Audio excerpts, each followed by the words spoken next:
Hi guys, in my Gold Experience B1 class on Tuesday, Thursday 5 to 6. Welcome to your Thursday class. So as I said, once again, I apologise for the late upload of this video, as there have been a lot of videos I've been uploading and it's been very, very slow. Okay, so that's why the delay for this. Okay, so today we are looking at, you're going to be doing 2 pages today and you have a lot of work to do. So I'm expecting it to be done, and a lot of it you will have to do on your own and either send a photo or send it to me by email. But I hope you're all keeping well today. So can I ask you to open your Gold Experience B1 Plus books to page 69. So page 69, please. And very likely this will be in 2 parts, but I'll inform you more later on, see how we're getting on. Okay, so today we're talking about learning skills. So learning skills is about how we do things. How good are we at certain things? Okay, so you have some words of vocabulary. You have confidence, being able to do something very, very easily. It comes naturally to you. Creativity, being creative. It could be artistic, dance, drama. Depends what that means. Depends what way you want to look at it. Intelligence. Everyone has different styles of intelligence. So it's how you use it. It's not about what you have, it's how you use it. Knowledge, what do you know? And memory, being able to remember what you know. Okay, I want you to look at the text of Forefront School. Okay, so look at the text of Forefront School. I'm going to give you 2 to 3 minutes to answer the text and write your answers down. And remember, once you are finished this part of the video, once you finish it, keep those answers and then send them to me for me to check. Okay, so Forefront School. Okay, so at Forefront School we aim to give you not only the subject blank. You need to complete the text, pause the video, complete the text, and then come back and we'll move on to the next activity. Okay? I'm giving you 2 to 3 minutes to complete that. Right. Okay, so then let's look at number 2. So, with activity 2, I want you to choose the correct prepositions. Which 3 of the highlighted phrases, 1 to 4, has very similar meanings. So what you have to do here is choose the correct prepositions. Which of the highlighted phrases 1 to 6 have very similar meanings? So write your answers down, and then remember at the end of the video, you send your answers to me, okay? Okay, so let's move to activity 4. Match the students' comments 1 to 5 of what they say next, A to E, and in a moment, we can listen and check your answers. Okay, so listen, and in a moment, you'll listen and check your answers. So what I want you to do first is match the sentence halves to what the students' comments and what they say next, and then listen and then check your answers as well. Okay. Okay, so now, as I said before, remember to pause the video when you're doing that activity. Okay.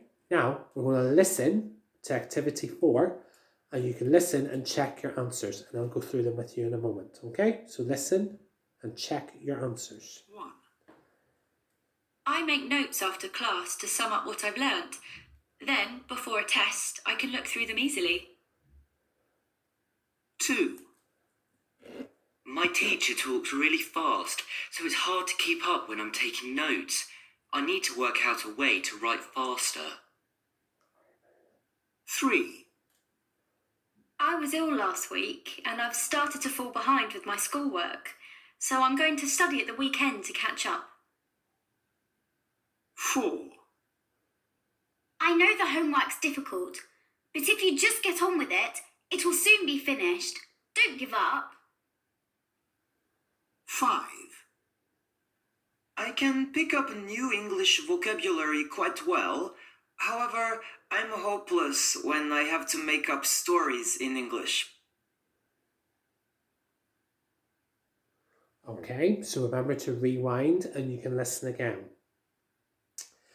Okay, so let's go through the answers. So, number 1, I make notes after class to sum up what I learned. The answer to number 1 is C. So 1 is C. Number 2, my teacher talks really fast. It's so hard to keep up when I'm taking notes.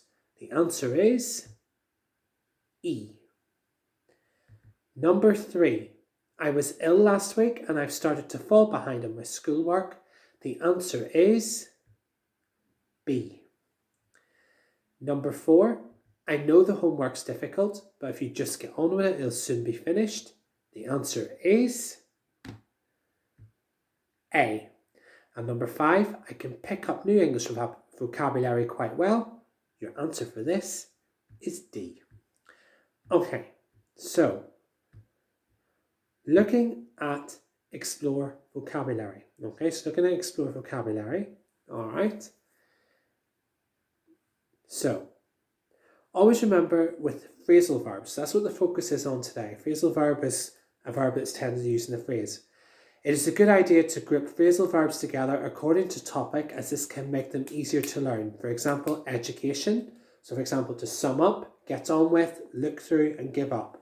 Always record them and give an example sentence too. So that's something that's very useful, especially at this level. Now, I want you to read the vocabulary box. So you have 2 activities to do here. I want you to read the vocabulary box, then find the phrasal verb about learning with these meanings in exercise 4. Okay? All right. So with exercise 5, I want you to read the vocabulary box, then find phrasal verbs about learning with these meanings in sentences in exercise 4. All right. So you have 10 of those. So remember to write them down, and then remember to take a photo or email them to me. Okay? Or type them and email them to me. Then your last activity on this part of today's lesson is in exercise 6.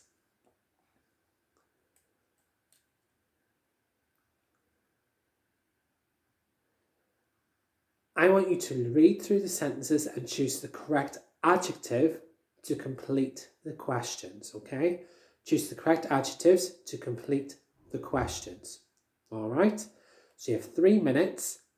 You have 3 minutes per activity, so total 6 minutes. Pause the video and then come back. Okay, so turn to page 70 for your listening, okay? For the listening. In this listening and focus on activity 2. What you're going to be looking at today is multiple choice listening. The interviewer in the recording will ask 7 questions. Each one relates to an exam question, but the question you hear in the interview may be different to the words used on the page. When you hear the interviewer ask a question, you know you need to move on to the next exam question. So read question 1 from exercise 3 below. What I'm going to get you to do now is listen to the first part of the interview and focus on what the interviewer says. What words do you hear that relates to question 1? Okay, so I'm going to play this twice. Today's guest is 16-year-old Lena Lebowski, who writes a blog called Crazy Ways to Save. It's all about how young people can manage their money.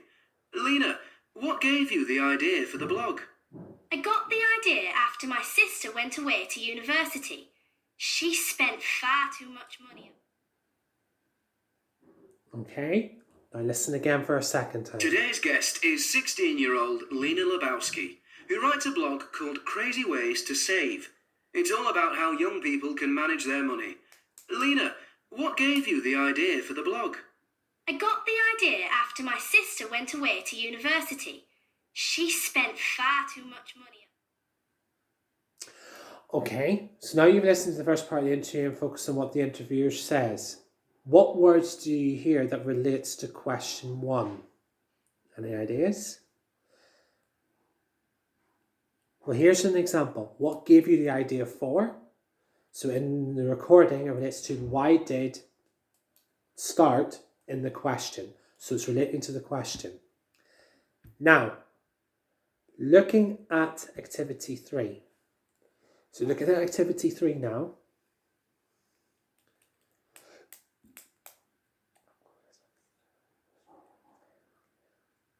Now, I'm going to play this listening once, okay?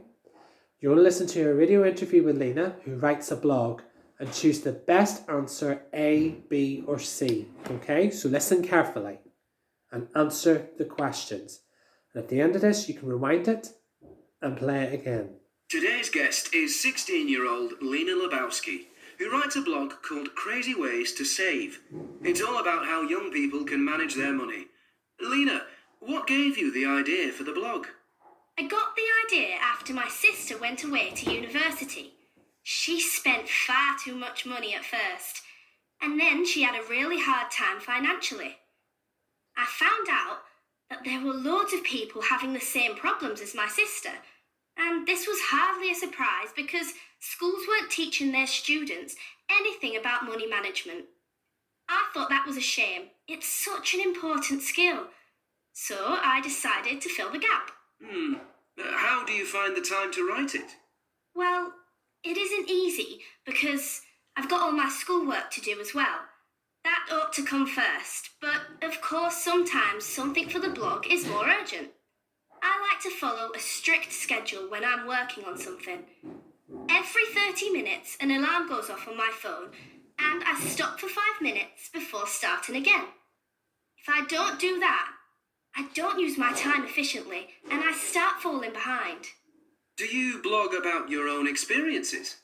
Not very often. I think people would get bored pretty quickly if I was always writing about myself. And I also think it's important not to share too much personal stuff on the blog.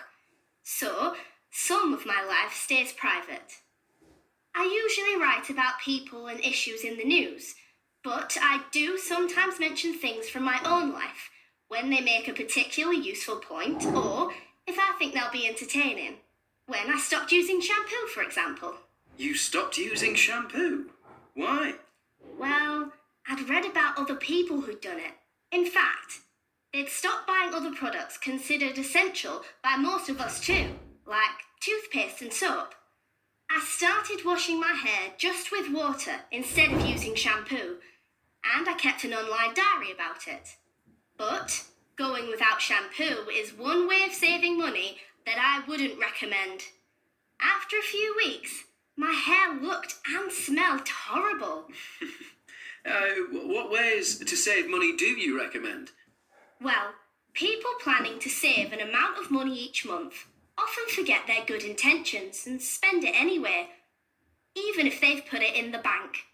So, one tip is to give the money that you're saving to someone you trust, like a parent. If they look after it for you, it's harder to change your mind.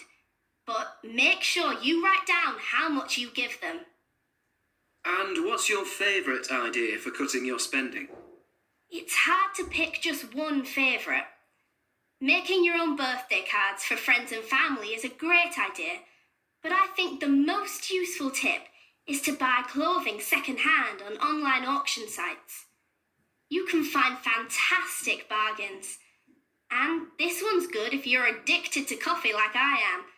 Invest in a coffee machine and make a flask of coffee at home in the morning that'll last you all day. Anyone doing that can save a lot of money because the coffee sold in coffee shops costs a fortune. Good tips. And one last question. You mentioned the 30-day rule in your blog. What's that? Basically, if you think you really want to buy something, wait 30 days and then buy it if you still feel the same. Half the time you've changed your mind by then. I'm not keen on following the rule in January when the sales are on, but it's usually brilliant. Although waiting 30 days can be annoying, it stopped me buying all sorts of things that I'd have regretted. Thanks for the advice, Lena.